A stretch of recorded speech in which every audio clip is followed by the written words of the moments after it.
BBG వాళ్ళు ఆశ్రిత గార్డెన్స్లోకి వెళ్ళి అక్కడ పిక్నిక్ని ఎంజాయ్ చేస్తున్న వీడియోని మనం చూస్తున్నాం కదా. భోజనాల టైంలో జబర్దస్త్ టీంలో ఉన్న సుధాకర్ పాడిన పాటను కూడా విన్నాం. ఇదిగో ఇప్పుడు లేడీస్ అందరూ కలిసి హౌసీ ఆడుతున్నారు. దీని తర్వాత చాలా రకాల గేమ్స్ అన్ని వీడియోలను ఇప్పుడు పోస్ట్ చేయలేకపోతున్నాను. జబర్దస్త్ టీంలోంచి సుధాకర్ బ్యాచ్ చేసిన కామెడీని చూద్దామా? అందరూ హాయిగా ఆహ్లాదంగా నవ్వుకున్నారు.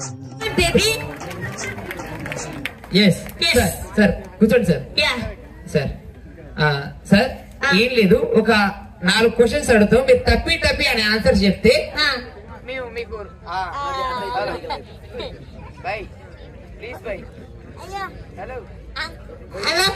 హలో ప్లీజ్ బై తంబోలా ఆడిపించారు కదా, తీసుకొచ్చారు కదా, షాప్ అవ్వాలి. ఓకే, తప్పి అని ఒక 4 ఆన్సర్లు చెప్తే మీరు 2 లక్షలు గెలుచుకొని వెళ్ళిపోవచ్చు. టపీ అని టపీ కదండి, నేను అడిగితే అప్పుడు చెప్పండి. సరే సార్, మీది లవ్ మ్యారేజా అరేంజ్డ్ మ్యారేజా? 2 కాదు. ఏంటిది మరి? సహజీవనం అంటే డేటింగ్. ఏమే నల్ల బంగారం. సార్, ఇది శ్మశానంలో దొరికిందా మీకు? అవును. సగం గాలిలో శవం లేచొస్తే ఎవడో దగ్గర రాకపోతే నేను తీసుకున్నా. మీది పెద్ద జాలిగుండే సార్. సార్ సరే, మీకు రెండో క్వశ్చన్, మీకు పిల్లలు ఎంతమంది? 2 ముగ్గురునే కని వదిలేసాం. కని వదిలేయడం ఏంటి సార్? అదే సహజీవనం అంటే డేటింగ్. ఏమే అమ్మా, నీకు దండం పెడతా తల్లి, నువ్వు కావాలంటే ఇక్కడ దగ్గర లేదని శ్మశానం ఉంటే అందులో దూలొస్తా, అక్కడ అరువు ఇక్కడ వద్దు, ఓకేనా? సరే సార్, 3వ ప్రశ్న, భార్య భర్తలు అన్యోన్యంగా ఉండాలంటే ఏం చేయాలి? అది భార్య భర్తలను అడగాల. మరి మీరెవరు? సహజీవనం అంటే డేటింగ్. ఏమే అవ్వా. సరే సార్, 4వ ప్రశ్న సార్, మీ ఇంట్లో మీ హవా నడుస్తుందా, మీ ఆవిడ హవా నడుస్తుందా? పక్కింటి సుబ్బారావు హవా నడుస్తుంది.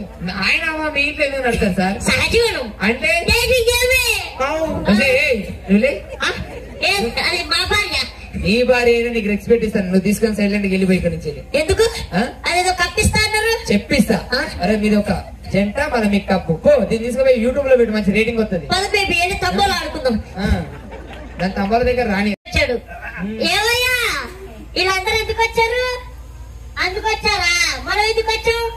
అందుకొచ్చావా? ఈడెందుకు వచ్చాడు? అరే నీకు మాటలు రావు కదా. ఇది ఒకటి వచ్చాడు. కూర్చోండి. ఏమన్నాడు? కొద్దిగా మూసుకొని కూర్చోమన్నాడా? హలో. కాబట్టి ఇప్పుడు మన అవ్వనైతే అడుగుదాం.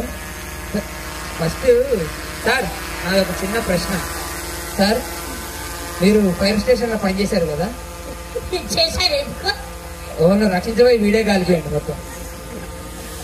సరే, ఫస్ట్ అయితే అమ్మా, మీది లవ్ మ్యారేజా అరేంజ్డ్ మ్యారేజా? ఏమిటి?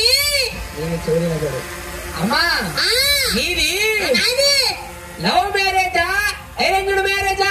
ఈ వయసులో నన్ను పెళ్లి చేసుకుంటావా? నా మొగుడు పక్కన ఉండగా నీకే పోయే కాలం సచ్చినోడా? సార్ మీరు చెప్పండి సార్.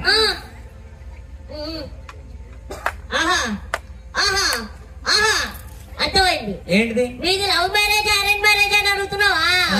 ఆ కాలంలో లవ్లు ఎక్కడి నాయన, అన్ని పెద్దలకు తెచ్చిన సంబంధాలే. అవునా? నేను నోరు దించుకొని అర్థమేమో నీకు అర్థం కాలేదు, వాడు గాలిలో దొంగలు కొడితే నీకు అర్థమైందా? సరేలే, మీకు పిల్లలు ఎంతమంది? పిల్లలు ఈ వయసులో నాతో పిల్లల్ని కట్టారా? పాపిస్తాడా? నా మొగుడు ఇక్కడే ఉన్నాడు రా. ఏమన్నాడు చెప్పు. ఓకే ఓకే, ఎంతమంది పిల్లలు అడుగుతున్నావా? వాళ్ళ అంత అర్థం ఉన్నదా? ఉండి ముసలాడు గ్రేట్. ఎందుకు? 11 మంది. వానికి ఏం పని పాడలేదనుకుంటా. నాకు కూడా లేదండి. అవునా? సరేలే, ఇద్దరు బాగానే కుదిరిల్లు. సరే అమ్మా, ఇంకో ప్రశ్న, మీ ఇంట్లో మీ హవా నడుస్తుందా, మీ ఆయన హవా నడుస్తుందా? ఏమిటి? ఫ్యాన్కి పెట్టి ఊరేస్తావా నన్ను? చెప్పు. నువ్వు చెప్పు. ఒరే వీడికి దోమలు కొట్టడం తప్పితే మిగతాది రాదు. దీనికి ఏమో నేను చెప్పింది అర్థం మూడో ప్రశ్న ఏంటి? మూడో ప్రశ్న ఆ, మీ ఇంట్లో ఆ, మీ భార్య భర్తలు అన్యోన్యంగా ఉండాలంటే ఏం చేయాలి? ఏమిటి? ఏ అమ్మ నీ పిండకూడు. భార్య భర్తలు అన్యోన్యంగా ఉండాలంటే ఏం చేయాలి? ఏమిటా? ఒరే నువ్వు చెప్పురా. ఆహా, ఆహా, ఆ? అర్థమైంది. వాడు పాయింట్లో ఉన్న చీమలని దులుపుకున్నాడు అటు ఇటు. నీకు దానికి అర్థమైంది ఆ, ఏమిటి? భార్య భర్తలు అన్యోన్యం కూడా ఏం చేయాలా? ఇప్పుడు నాకు కోపం వచ్చింది అనుకో, ముసలోడు సైలెంట్ ఉంటాడు. ముసలోడు కోపం వచ్చింది అనుకో, ముసలోడే సైలెంట్ ఉంటాడు. అర్థమైందిలే, మంచిదని నేను దొరికినలే కానీ సరేలే. నాలుగో ప్రశ్న, మీ ఇంట్లో మీ ఆయన హవానా నీ హవానా? ఏమిటి? ఎవరి హవా నడుస్తుంది? ఏమంటున్నావురా? నేను చేస్తా. ఏ ఆగరా, నీదో డాన్స్ నువ్వు వేయడు. ఇక చూడు,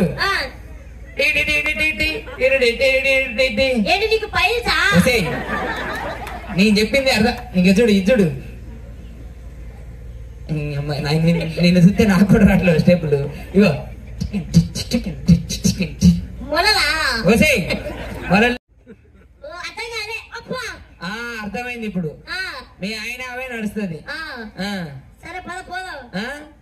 కప్పొద్దా? కప్పు కప్ప ఇదే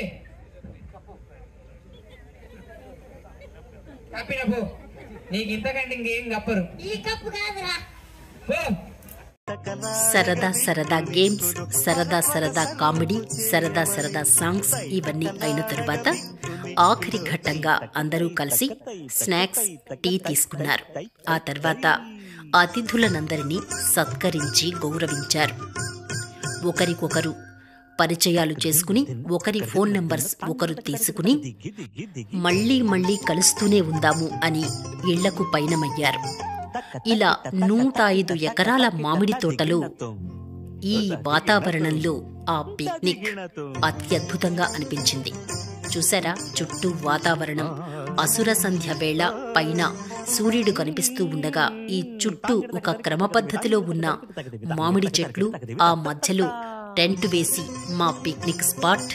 అందరూ ఆ చెట్ల కింద, ఆ టెంట్ కింద, ఆ డయాస్ పైన చుట్టూ అంతా మాదే అన్నట్లుగా కలియ తిరుగుతూ అందరితో పరిచయాలు పెంచుకుంటూ మా ఫంక్షనే ఇది, మా ఫంక్షన్లో మేము ఆనందంగా తిరుగుతున్నాం అనే వాతావరణంలో అందరూ సంతోషాన్ని పంచుకుని ఇళ్లకు వెళ్లారు. నెక్స్ట్ వీడియోలో మళ్ళీ కలుసుకుందాం. ఈ వీడియో నచ్చినట్లయితే లైక్ చేయండి, షేర్ చేయండి.